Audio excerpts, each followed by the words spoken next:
Good day po sa mga visitors namin dito sa Teps TV at welcome po muli. So, magsasagot tayo ng isang question tungkol sa home credit.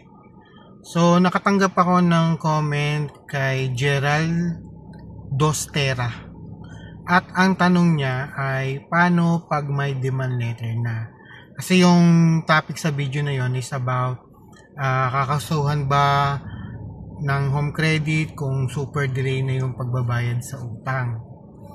Ngayon, kung may dumating sa inyo na demand letter, ay maigi ay makipag-usap dun kasi mag-iiwan sila ng cellphone number or contact number.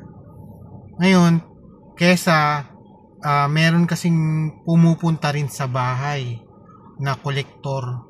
So, paalam nyo na rin kasi na hindi kayo makakabayad or kung pwede bang mag-usap na lang ng pwede bang ilang gives basta mabayaran. Or, pwede ka rin namang tumawad, sabihin mo halimbawa, ang utang mo ay nasa 10,000 pa, tapos ay meron pang tubo na 5,000 dun Halimbawa, sabihin na lang, pwede bang 5,000 na lang or bawasan nyo basta babayaran ko ng buo yun.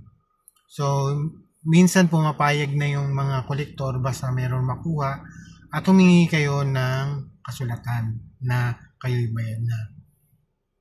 Pero, huwag kayo nang umasa na ma-approve pa rin kayo or makakautang pa kayo uli sa home credit. Once na meron kang issue na hindi nagbayad, hindi ka na makakautang tungkol dyan. Pangalawa, nalaman ko din na dun sa yung credit history, lalabas yan kung ikaw ba ay nakapagtapos ng pagbabayad ng utang sa home credit o hindi. Kasi nagsasubmit sila dun sa mga credit bureaus. So I hope nasagot na yon. Ang lundo nun ay bayaran nyo yung utang para wala kayong problema. So hanggang dito na lang po at marami pong salamat.